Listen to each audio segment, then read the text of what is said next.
What is going on, guys? Welcome back. Commentary for you. You know, EA, we've talked about it, tries to fix things and breaks other things inadvertently. This was actually something I put up the other day, and I'm surprised not a lot of people caught on to it. I wanted to see if anybody would notice. Kenny Golladay here in the career stats has 0 rack for 2019, 2018, and 2017. He just caught these passes, and that's what it was. Doesn't make any sense, right? But this is, them breaking things to fix things when we want career stats. Like, they just can't arbitrarily put these numbers back into the system, even though these are already set seasons. Doesn't make any sense to me. What also doesn't make any sense to me is a number of users that have been showing this. We all know Adrian Peterson had those great years in Houston, right? Like, everybody remembers Adrian Peterson's Texans years. How do we continue to have things like this happen? This is the only NFL licensed game.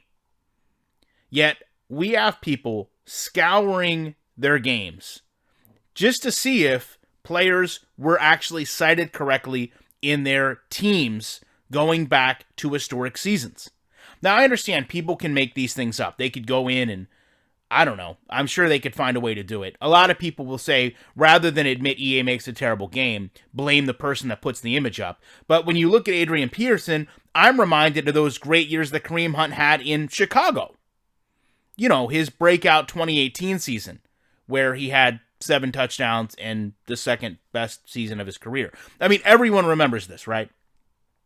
I know a lot of us thought he was a good player in Kansas City, but to me, what really had his rejuvenation was that year in Chicago. That's what had Cleveland look past all his transgressions and say, hey, Kareem Hunt's the guy. You know, respect what he did in Kansas City, but what he did in Chicago with those 7 touchdowns, that was when we knew. Now, it's not just, Adrian Peterson, one of the best of all time, or Kareem Hunt, a player that's kind of traveled the league. It's also great receivers like DeAndre Hopkins. Who doesn't remember DeAndre Hopkins' time in Tennessee? I know I do as a Colts fan. I got so tired of seeing DeAndre Hopkins. It felt like I was watching him in Houston and in Tennessee because he was that good. But, I mean, the Tennessee years DeAndre Hopkins had are second to none. I mean, look at some of these seasons. Multiple touchdown years.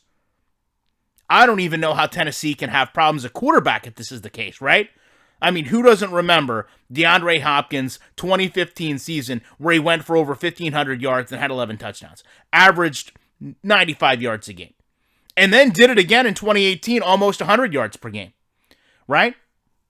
Not only that, I mean, who doesn't remember Odell Beckham Jr. when he first went to Cleveland, was wearing number 24 and playing defensive back, right? We all remember that happened, right? Odell Beckham went to Cleveland and wanted to show his versatility as a player and that he wasn't a diva wide receiver, so he was going to become a defensive back.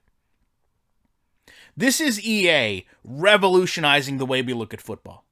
This is EA showing in the most fine details that are of major importance to the history of football. They don't care. They cannot fix something without breaking something else, whether it's stats, whether it's teams, whether it's just the image that goes with a name. All it takes, and this is what people who want to minimize these things have to understand, all this takes is 20 minutes with your game. All this takes is, hey, let me go through and just look at some big players. Somebody might look at Adrian Peterson.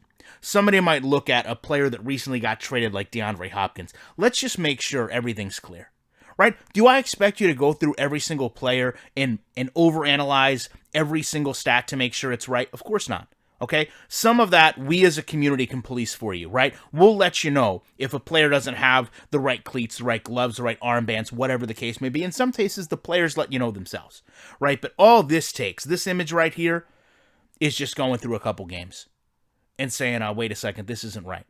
And before we have to put out another emergency patch, let's make sure we get the best game every single time we patch it. Let's make sure every single time we have to have somebody download, a 300 gig patch that it's going to give them the best experience, so we don't have to put something back out.